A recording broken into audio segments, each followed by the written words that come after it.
Salut, c'est Trado, je suis content de vous retrouver pour la mise à jour des zones d'intervention pour du trading de court terme. Je vous rappelle que ce format s'adresse essentiellement, je l'ai dit, aux traders de court terme, préférablement avec de l'expérience.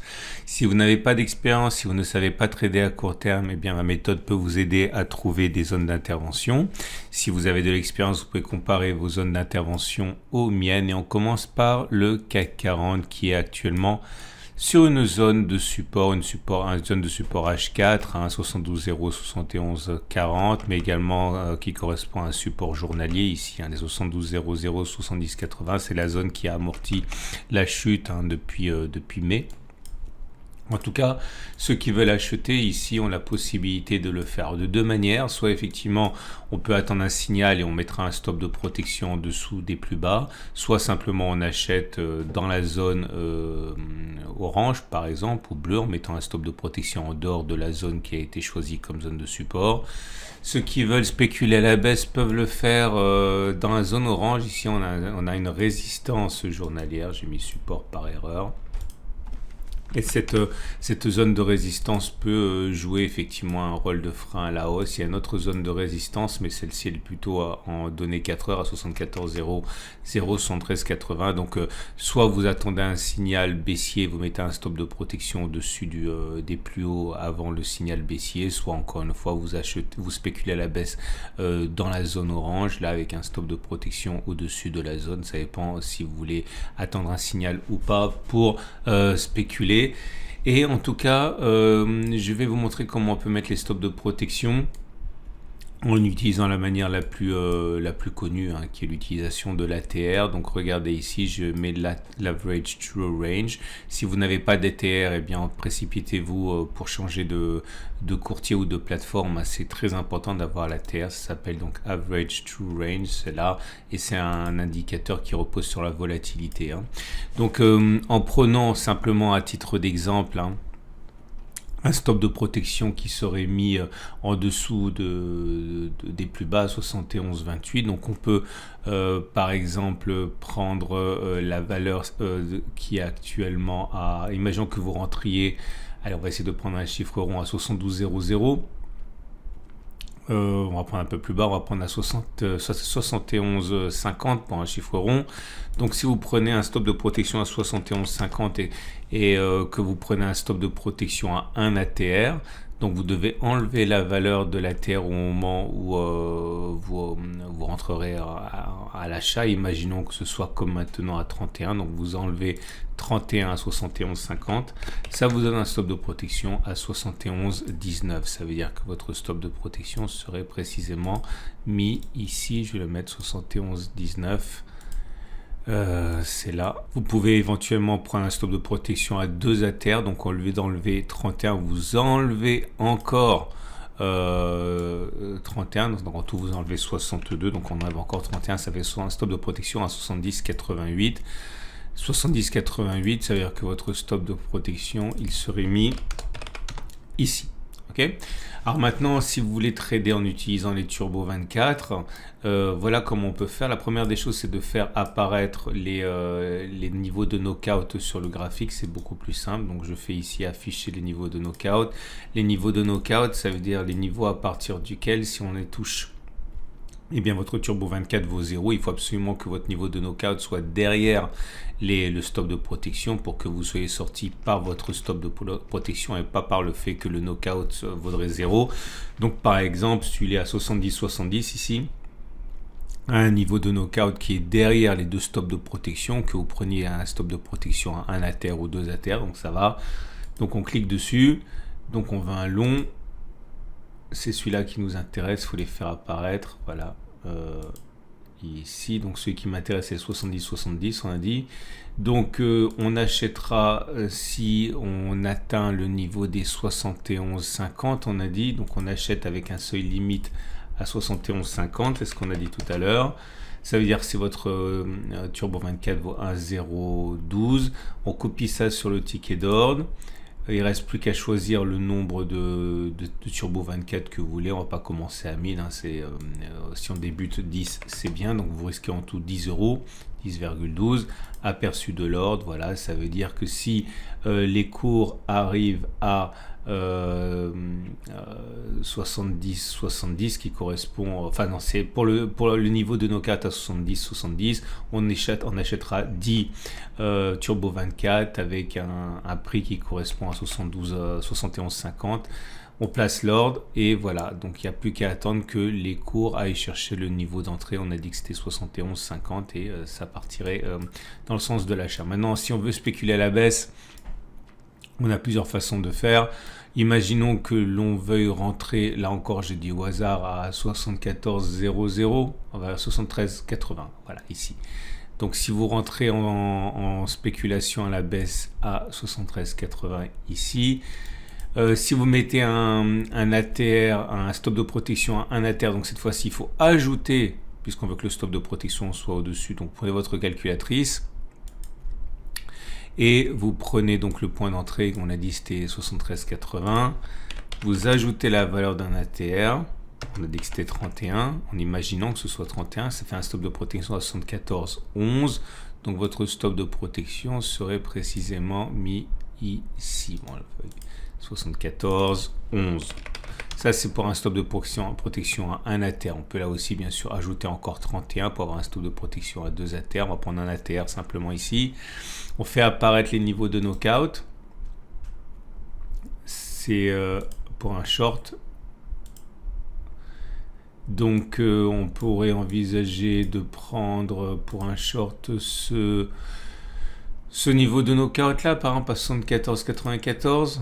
Ok, donc on va acheter des Turbo 24 short. Ah, on a dit on voulait rentrer à 73,80, donc ça veut dire 73,80, ça veut dire que le knockout, le Turbo 24 vaudrait 1,334. On copie ça sur le ticket d'ordre.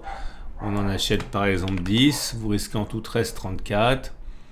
Et voilà, si jamais on va chercher 73,81, eh bien on achètera automatiquement 10 Turbo 24. Ok, il faut sortir sur 74,11 et surtout pas laisser les cours monter jusqu'à 74,94, sinon vous perdriez toute la mise au lieu de perdre sur simplement ce que vous avez décidé si on touche le stop de protection. Voilà, on va donc maintenant terminer avec les bougies Aiki-Nashi et comme vous pouvez le voir, c'est assez indécis, hein. C'est des bougies rouges, des bougies vertes, des bougies plutôt courtes, mais là la bougie qui est en train de se dessiner est positive, hein. Elle est verte, elle n'a pas de mèche basse, donc peut-être qu'on a un petit peu de répit sur le CAC 40. Votre rendez-vous avec IG. IG, bien plus que du trading, une équipe d'experts à vos côtés.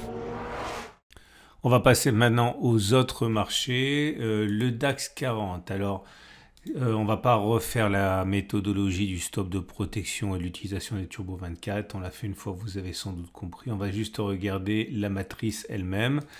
Nous sommes sur une zone de support ici. Hein. Je me suis encore trompé, il ne s'agit pas d'une résistance ici. Il s'agit d'un support, décidément. Donc là, nous avons une zone de support journalier à 15 930, 15 630, doublé d'un support H4 16 000, 15 800. Donc deux solutions, hein. Ceux qui veulent acheter dans la zone bleue peuvent acheter stop de protection en dessous de la zone bleue, par exemple en utilisant la méthode des ATR. Ceux qui veulent plutôt attendre et acheter dans le bas de la zone orange peuvent mettre un stop de protection en dessous de la zone orange. Si vous décidez d'acheter sur un signal, une stratégie, vous pouvez simplement mettre le stop loss en dessous des précédents plus bas. Les vendeurs attendront sans doute que l'on revienne sur la résistance H4 des 16 400, 16 330, stop de protection au-dessus de la zone bleue. Les bougies Aiki-Nashi indiquent que pour l'instant, là aussi, il y a des signes légers de rémission avec les premières bougies vertes qui apparaissent, des bougies vertes sans mèche basse. Donc, on va dire que c'est plutôt haussier, même si on aurait préféré des longues bougies vertes, comme là ce sont des petites bougies vertes, mais on va dire que c'est mieux que rien. Il y a bien une résilience hein, qui est à l'œuvre sur le DAX 40 également. Le Dow Jones est dans une situation assez compliquée parce qu'on est d'une part sur un support journalier ici, hein, 33 780, 33 500 correspondant à cette ancienne zone de résistance qui a été cassée, qui a changé de polarité, qui est devenue support, on le voit bien ici.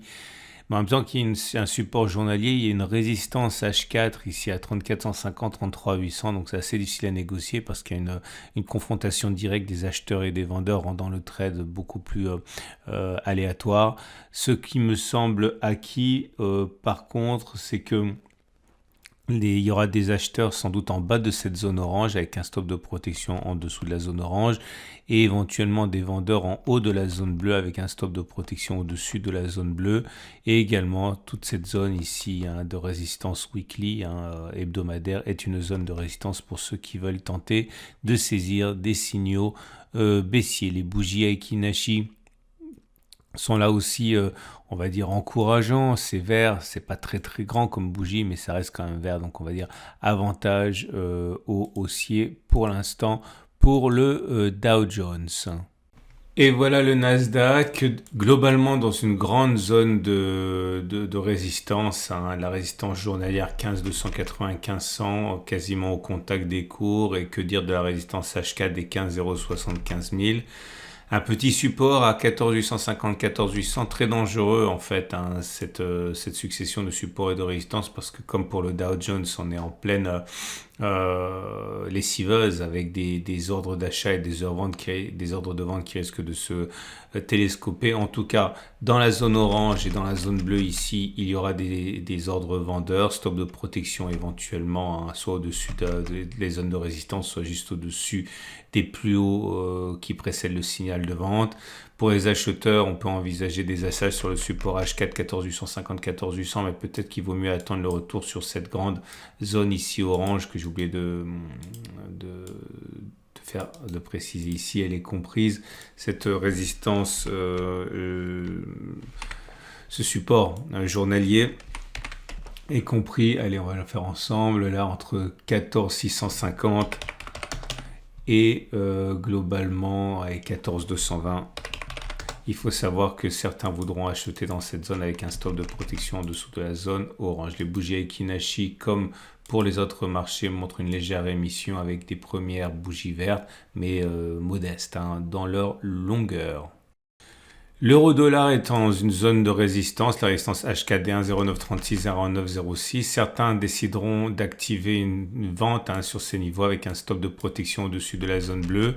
D'autres attendront éventuellement que l'on s'enfonce dans la résistance journalière des indices 95, indices 97 avec un stop de protection au-dessus de la zone orange ou alors juste au-dessus du signal qui va être donné éventuellement. Les acheteurs ont la possibilité d'acheter sur ce support H4 1,0868, 1,0844, stop de protection en dessous de la zone bleue, ou alors là aussi prendre leur mal en patience, attendre que l'on revienne éventuellement dans la zone de support hebdomadaire d'un 0,777, 1,0670, tandis tenter de débusquer des signaux acheteurs, stop de protection en dessous de plus bas qui aura précédé le signal d'achat. Bougie Aiki-Nashi positive, mais là aussi, comme pour les autres marchés, c'est assez modeste pour l'instant. Et on termine avec Bitcoin qui est également dans une situation de confrontation directe entre acheteurs et vendeurs parce que nous sommes dans une résistance hebdomadaire à 39 180, 34 130. C'est la zone ici qui a été créée en avril. Et donc à partir de là, il y a des vendeurs qui interviennent sur cette zone grise, stop de protection au-dessus des plus hauts. Mais également des acheteurs parce qu'on est sur une zone de support H4 ici à 33 160, 29 560, stop de protection en dessous. Peut-être que les acheteurs attendront que l'on revienne sur le support journalier des 28 470, 27 500 pour acheter avec un stop de protection en dessous de la zone orange. C'est une possibilité. En tout cas, les bougies Aiki-Nashi montrent que c'est pas brillant, c'est rouge, c'est pas extrêmement baissier, mais ça reste quand même des bougies baissières, donc il est plus plausible que l'on continue de baisser plutôt qu'en effet les plus bas. Voilà, on a fait le tour de la préparation des matrices de trading. Si vous avez aimé ce format, n'oubliez pas que vous pouvez vous abonner pour ne pas louper les mises à jour, c'est toutes les semaines. N'oubliez pas non plus que je vous propose un onglet communauté. Et dans cet onglet communauté, si vous cliquez ici, eh bien, vous allez avoir en temps réel les alertes lorsqu'on est sur les zones d'intervention. Par exemple, il y a 3 jours, lorsque les marchés étaient ouverts avant le week-end, il y avait une alerte pour l'euro-dollar. Encore avant, il y avait une alerte pour c'était une autre alerte euro-dollar qu'il y avait 2 jours avant, une alerte également ici pour le CAC 40, etc. Donc pensez à visiter régulièrement l'onglet communauté si vous avez un moment, et vous serez donc éventuellement mis au courant en temps réel de l'arrivée sur une zone qui m'intéresse et qui a été signalée dans la vidéo. Voilà, dernière chose, si vous voulez ouvrir un compte de démonstration pour trader avec les Turbo 24, vous avez un lien en dessous de la vidéo. Vous avez plein de tutoriels ici s'il y a des choses que vous n'avez pas comprises pour peaufiner votre intervention. Commencez par un compte de démonstration évidemment pour vous familiariser. Je vous souhaite une excellente journée. Je vous donne rendez-vous pour d'autres vidéos tout de suite.